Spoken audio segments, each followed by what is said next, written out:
Sir पर खून सवार होना, इससे पहले हम लोगों ने सुना था, आज देख भी लिया। लेसनर चाहते हैं रोमन का खून, भागे पॉल हेमन के पीछे, जाने के क्या कुछ है बाड़ा आज स्मैकडाउन के अंदर। नमस्कार दोस्तों, मेरा नाम है गौरव एंड आप देख रहे हैं WWE Hindi gossips. Blue edge जी।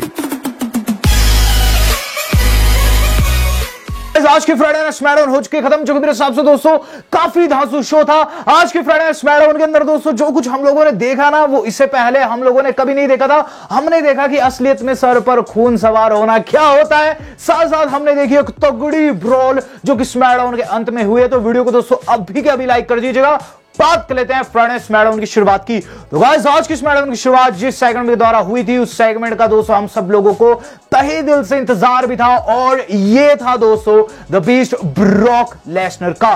तो गाइस, ब्रॉक लेसनर हाथों में टाइटल लिए तगड़े वाली एंट्रेंस लिए हैं। स्मैकडाउन का किक ऑफ दोस्तों उन्होंने किया। वहां दोस्तों लोग उनके नाम की चैन लगाते हैं। लेसनर टोपी पहन रखी थी, साथ साथ नई टी शर्ट या फिर कह लीजिए शर्ट, और रिंग के अंदर जाते हैं और सबसे पहले माइक पकड़कर ये चीज कहते हैं, रोमन तुमने गेम के रूल चेंज कर दिए। देखो, बात यह है कि बीते एक हफ्ते से जब भी मैं उठा हूं, मैंने शीशे को देखा और देखा है ये निशान जो कि तुमने मुझे एमएसजी में दिया। इसके बाद लेसनर कहते हैं कि देखो, अब बात रेसलमेनिया की नहीं रह गई है। I don't care about WrestleMania, I don't care about this title. उन्होंने WWE चैंपियनशिप को वहां फेंक दिया, या फिर कह लीजिए हाथों से फेंका, ऐसा झटका कि पैट मैकैफी के चरणों में गिरी। इसके बाद लेसनर बोलते हैं अब सिचुएशन और भी ज्यादा इंटेंस हो चुकी है, बात आगे बढ़ चुकी है, अब मुझे तेरा खून चाहिए। तो आजा रिंग के अंदर, जिस पर दोस्तों हमें ये चीज भी देखने को मिली है कि ब्रॉक की आंखों में हल्के से आंसू भी आ चुके थे, काफी ज्यादा इमोशनल, काफी ज्यादा गुस्सा वो थे। इसके बाद वो फिर से कहते हैं कि रोमन रिंग के अंदर आजा, अब ब्लड के बदले ब्लड ही बहेगा, मैं यहां खून के लिए आया हूं। जिस पर दोस्तों हमें एंट्री होते हुए नजर आती है पॉल हेमन की। पॉल हेमन कहते हैं, ladies and gentleman, my name is Paul Heyman. Obviously दोस्तों वो वहां यही कहने आने वाले थे। हमें क्या चीज देखने को मिलती है, पॉल हेमन कहते हैं कि देख ब्रॉक, तेरा खून निकाला गया है ब्लड लाइन के द्वारा, रोमन रेंस ने तुझे खूब पीटा है, और रही बात रोमन रेंस की, तो ये रहा ट्राइबल चीफ। इसके बाद पॉल हेमन मुस्कुराते हैं और ये चीज कहते हैं कि आज रोमन रेंस स्मैकडाउन का हिस्सा नहीं है।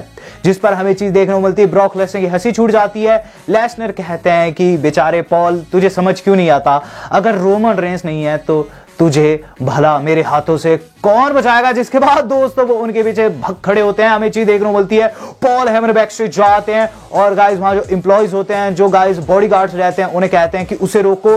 वहां दोस्तों लेसनर इतनी तेजी से आए कि एक बॉडीगार्ड को उन्होंने ऐसे फेंक दिया मानो दोस्तों वो बोरा हो, किसी तरीके का दोस्तों बोरा उन्होंने समझ के उसे फेंक दिया। वहां गाइस पॉल हेमन भागते पार्किंग लॉट के, और हमें चीज देखने को मिलती है लेसनर के बीच और भी ज्यादा बॉडीगार्ड्स आ जाते हैं। लेसनर उन्हें पीट कर जैसे दोस्तों पहुंचते पॉल हेमन की ओर, पॉल हेमन गाड़ी में सवार वहां से निकल जाते हैं और ब्रॉक लेसनर के चेहरे पर फ्रस्ट्रेशन साफ दिखती है। तो हमने देखा दोस्तों शुरुआती सेगमेंट में लेसनर के सर पर खून सवार। लिटरली आज अगर पॉल हेमन उनके हत्थे चढ़ जाते तो पॉल हेमन की जगह दोस्तों हमें देखने को मिलता एक ऐसा इंसान जो कि खून में लपालप होता। लेकिन अच्छा हो दोस्तों कि पॉल हेमन भाग खड़े हुए। भला दोस्तों पॉल हेमन को क्यों मिले रोमन रेंस के कर्मों की सजा। चलते हैं इससे अगली थिंग के ऊपर। तो इसके बाद दोस्तों जो अगली चीज हम लोगों ने देखी है आज स्मैकडाउन में, वो था गाइस शेमस का मैच। तो शेमस दोस्तों किसके साथ, हमारे हॉलैंड के साथ मिलकर फेस करे थे द न्यू डे वालों को। मैच के अंदर दोस्तों डिफरेंट थिंग थी, वो ये थी गाइस कि इसके अंदर बुच का डेब्यू हुआ है। बुच को आप सब लोग जानते हैं, पीट डन उनका नाम चेंज कर दिया गया, और उन्होंने दोस्तों मैच जितवा अपनी टीम को। किस तरीके डिस्ट्रैक्शन कॉज की, कोफी किंगस्टन कॉर्नर पर चढ़े हुए थे, डिस्ट्रैक्ट किया उन्होंने कोफी को, शेमस ने लगाई ब्रो किक। जिसके बाद दोस्तों हमें चीज देखने को मिलती है, वहां सभी एंजॉय कर रहे होते हैं, लेकिन बुच कोफी को मारते रहते हैं। तो नाम दोस्तों काफी घटिया रखा गया है, और दोनों के साथ पेयर अप भी मेरे साथ डब्ल्यू वालों को नहीं करना चाहिए था, क्योंकि उन दोनों के सामने दोस्तों बुच बच्चे से लग रहे हैं। बात की जाए इसके बाद क्या हुआ, इसके बाद दोस्तों जो अगली चीज हम लोगों ने देखी वो था guys stone cold Steve Austin का रिटर्न कंफर्म हो रहा। तो कमेंटेटर्स ने बता दिया स्टोन कोल्ड स्टीव ऑस्टिन आने वाले हैं। साथ ही साथ उन्होंने टीज भी किया है मैच को, जहां दोस्तों उन्होंने कुछ एक ग्राफिक्स दिखाए हैं न्यूज़पेपर कटिंग्स के, जिसके अंदर दोस्तों ये चीज लिखी थी मे बी ऑस्टिन वहां मैच दे, लेकिन गाइस वो केविन ओवंस शो के लिए आने वाले हैं, अभी के लिए कंफर्म है। बात की जाए इसके बाद क्या, इसके बाद दोस्तों हम लोगों ने देखा जॉनी नॉक्सवाइल का सेगमेंट। जॉनी नॉक्सवाइल बैक स्टेज ये चीज बताए हैं, सेमी ज़ेन तूने मुझे काफी ज्यादा मैसेजेस किए, लेकिन अब तुझे पूरी कंट्री मैसेज करेगी। उन्होंने एरोप्लेन के ऊपर उनका फोन नंबर वायरल कर दिया है, आप चाहे तो कॉल भी कर सकते हैं अगर आपके पास इंटरनेशनल कॉलिंग की सुविधा है। बात की जाए इसके बाद क्या, इसके बाद दोस्तों सेमी ज़ेन का हमें दिखाया गया इंटरव्यू। सेमी ज़ेन ये चीज बोले कि मैं घंटा तैयारी नहीं कर पा रहा हूं अपने मैच के लिए, क्योंकि मुझे सुबह से 10,000 मैसेजेस आ चुके हैं, लोग उस नंबर को देखकर मुझे काफी ज्यादा कॉल कर रहे हैं, लेकिन आज मेरा रिकोशे के साथ मैच है और उसमें मैं फोकस करूंगा। बात की जाए इसके बाद, इसके बाद दोस्तों हम लोगों ने देखा ड्रू मैकिंटायर का मैच। तो ड्रू मैकिंटायर दोस्तों रिंग के अंदर आ चुके थे, उनके साथ वाइकिंग रेडर्स मिलकर Jinder Mahal and Happy Corbin की टीम को फेस करने वाले थे, लेकिन guys Happy Corbin, Moss and guys बाकी के लोगों ने धावा बोल दिया वाइकिंग रेडर्स के ऊपर बैक स्टेज, जिस पर ड्रू मैकिंटायर रिंग के अंदर अकेले रह गए और उन्हें रैंप पर पीटते पीटते जिंदर महल, हमारे शैंकी वगैरह रिंग के अंदर ले आते हैं। वहां गाइस हैप्पी कॉबिन उन्हें क्लेम ओवर मारना चाहते थे, लेकिन ड्रू मैकिंटायर ने फाइट बैक किया और गाइस सभी की कर दी पिटाई, हैप्पी कॉबिन को भगना पड़ गया। बात की जाए इसके बाद क्या हो, इसके बाद दोस्तों जो अगली चीज हम लोगों ने देखी है वो था गाइस रोंडा राउजी का सेगमेंट। रोंडा राउजी दोस्तों रिंग के अंदर आई। रोंडा राउजी ने ये चीज कही है कि देखो मैं एंकल लॉक का यूज करना सीख चुकी हूं, जो कि कर्ट एंगल की देन है। लास्ट ईयर मैंने ये चीज सीखी। रही बात शार्लेट की, शार्लेट को मैंने लास्ट वीक मजा चखाया है और एट दिस रेसलमेनिया में नई चैंपियन बनूंगी। हम लोगों को एंट्री होते हुए नजर आती है वहां शार्लेट फ्लेयर की। शार्लेट फ्लेयर कहती है कि मैं तुझे करेक्शन कराना चाहूंगी, शायद ये तेरे करियर का बड़ा मैच है, मेरा नहीं। रिंग के अंदर आई और ये चीज बोली कि देख वहां मैंने सैंडल्स पहन रखे थे, वरना मैं तेरी ऐसी की तैसी फेर देती। रोंडा राउजी ने कहा कि अभी मैं तुझे मौका देती हूं कि तू सैंडल्स उतार दे, जिस पर हमें चीज देखने को मिलती है, सिचुएशन काफी टेंस हो जाती है, शार्लेट फ्लेयर वहां से निकल जाती है। तो यहां दोस्तों रोंडा राउजी ने फिर से शार्लेट फ्लेयर की बेइज्जती की है। बात की जाए दोस्तों इसके बाद क्या हुआ है, यहां दोस्तों रोंडा ने चीज कह दी थी कि या तो वो टाइटल लेकर जाएगी या फिर हाथ। हम लोगों ने इसके बाद जो अगली चीज देखी है वो था साशा एंड नाओमी का साथ। तो साशा एंड नाओमी दोस्तों साथ में मिलकर फेस करी है शेना बेजर नटालिया को। मैच काफी मजेदार था। इसको दोस्तों देख रही थी हमारी अपनी वेगा एंड कार्मेला। मैच के अंदर दोस्तों साशा की टीम विजय प्राप्त कर जाती है और साथ साथ दोस्तों इन्होंने एंडिंग मोमेंट्स में जो हमारी अपनी कार्मेला एंड वेगा है उनकी इंटरप्शन को भी खराब किया। तो कुल मिलाकर आज साशा एंड नाओमी ने बहुत तगड़ी जीत अर्जित की है, बजाय इसके कि वहां काफी ज्यादा इंटरप्शन थी। बात की इसके बाद क्यों, इसके बाद दोस्तों हम लोगों ने चीज देखी वो था ऊसोस का सेगमेंट। ऊसोस दोस्तों रिंग के अंदर आ चुके हैं। ऊसोस ने हाथ में माइक पकड़ा हुआ है और ये चीज कह रहे हैं कि देखो हमें 1 साल होने को आया है, हम चैंपियन है। रोमन रेंस को 500 से ज्यादा दिन हो चुके हैं, वो 2 साल से लगभग चैंपियन है।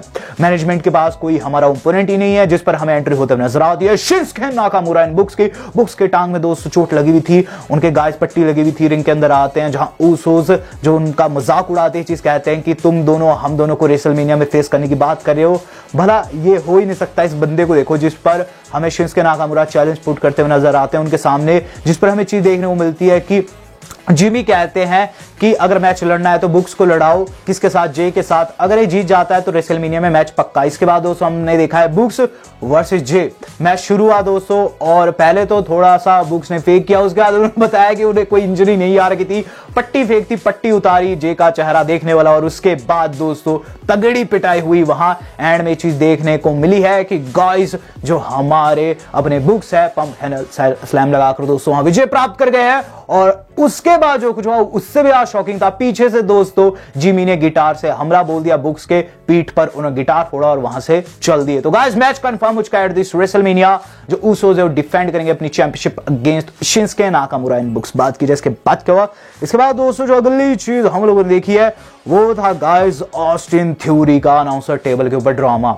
तो गाइस हुआ क्या कि ऑस्टिन थ्योरी जो थे वो गाइस टेबल के ऊपर आ गए और फिर से उन्होंने चपत लगा दी वहां पैट मैकैफी को। पैट मैकैफी से दोस्तों इस बारी नहीं रहा गया और उन्होंने वहां दोस्तों कूद लगा दी और तगड़ी पिटाई कर दी ऑस्टिन थ्योरी के दोस्तों गर्दन से खून भी निकला है। लेकिन गाइस वहां पैट मैकैफी पर भी ब्रॉक लेसनर भूत सवार था, तगड़ी पिटाई की दोस्तों उन्होंने। ऑस्टिन थ्योरी को वहां से भगना पड़ गया, बीच में सिक्योरिटी भी आ गई, रैंप पर बहुत सारा ड्रामा हुआ और फिर पैट मैकैफी को भी बैक स्टेज जाना पड़ गया। दोनों को दोस्तों बिल्डिंग से बाहर निकाला गया। बात की जाए इसके बाद क्या, इसके बाद हम लोगों ने देखा है main event of the evening, जो कि मेन इवेंट ना होकर नाइट का सबसे बेहतरीन मैच था। तो गाइस ये जो मैच था ये था हमारे रिकोशे का, जो कि फेस करे थे सेमी ज़ेन को। चैंपियनशिप दांव के ऊपर थी। मैच की बात की जाए, मैच के शुरुआती क्षणों में सेमी ज़ेन ने खूब पिटाई की है और गाइस एंड में हमें क्या चीज देखने को मिली कि गाइस फाइनली जो हमारे रिकोशे है उन्होंने अपनी पावर का प्रदर्शन किया, 630 लगाया, 1 2 एंड 3 वहां गाइस रिकोशे टाइटल डिफेंड कर गए। तो रिकोशे को दोस्तों सपोर्ट भी बहुत अच्छा मिल रहा है रेसलमेनिया से पहले। बात की जाए अब अपने असली मेन इवेंट की, तो हमें लगा दोस्तों मेन इवेंट है, लेकिन मेन इवेंट कुछ और था। बैकस्टेज ब्रॉल छिड़ चुकी है दोस्तों हमारी अपनी रोंडा एंड शार्लेट के मध्य। वहां दोस्तों दोनों एक दूसरे को खूब पीट रही है। वहां पार्किंग लॉट में दोनों पहुंच चुकी है। बीच में दोस्तों ऑफिशियल्स भी देखने को मिल रहे हैं, लेकिन दोनों एक दूसरे को मारने पर उतारू थी। वहां गाइस ये चीज देखने को मिलती है कि बोनट पर रोंडा का पेट मारा जाता है, किसके द्वारा? शार्लेट के द्वारा। फिर दोस्तों शार्लेट फ्लेयर ने उन्हें सुप्लेक्स लगा दी है बोनट के ऊपर, फिर उस पर चढ़ी और एक तरीके का मॉडिफाइड केमल क्लच, जिसमें दोस्तों उनके चेहरे को उन्होंने नाखून से बिल्कुल भींच सा दिया। इसके बाद ये चीज देखने को मिलती है कि शार्लेट वहां नहीं रुकती, जाते जाते 2-3 शॉट और वहां रोंडा को रसीद करती है। रोंडा उठते हुए काफी ज्यादा गुस्से में नजर आती है। तो नाइट का इवेंट जो था, या फिर कह लीजिए जो मेन इवेंट था, वो गाइस काफी इंटेंस था और शुरुआत भी काफी ज्यादा इंटेंस थी। एक कमी रहेगी, रोमन रेंस आज की स्मैकडाउन का पार्ट नहीं थे, जिसके पीछे का रीजन दोस्तों शायद यही रहेगा कि गाइस वो एक वेकेशन पे थे। प्रोबेबली दोस्तों वो एक वेकेशन पर थे, या फिर कह लीजिए वो जानते थे कि आज लेसनर आएंगे। तो कुल मिलाकर दोस्तों आज की फ्राइडे स्मैकडाउन जो थी वो काफी मजेदार, काफी ज्यादा एंटरटेनिंग थी। लेसनर की आंखों में दोस्तों खून है, उन्हें गाइस रोमन रेंस से बदला लेना। और मैं चीज डेफिनेटली कह सकता हूं कि रेसलमेनिया के अंदर आपको ब्लड जरूर देखने को मिलेगा। रही बात आज की स्मैकडाउन को रेटिंग देने की, तो गाइस इसे मैं दूंगा 5 में से 4.3 स्टार। आप देंगे, मैं देखना चाहूंगा। दोस्तों आज तक के लिए इतना ही, धन्यवाद, शब्बा खैर।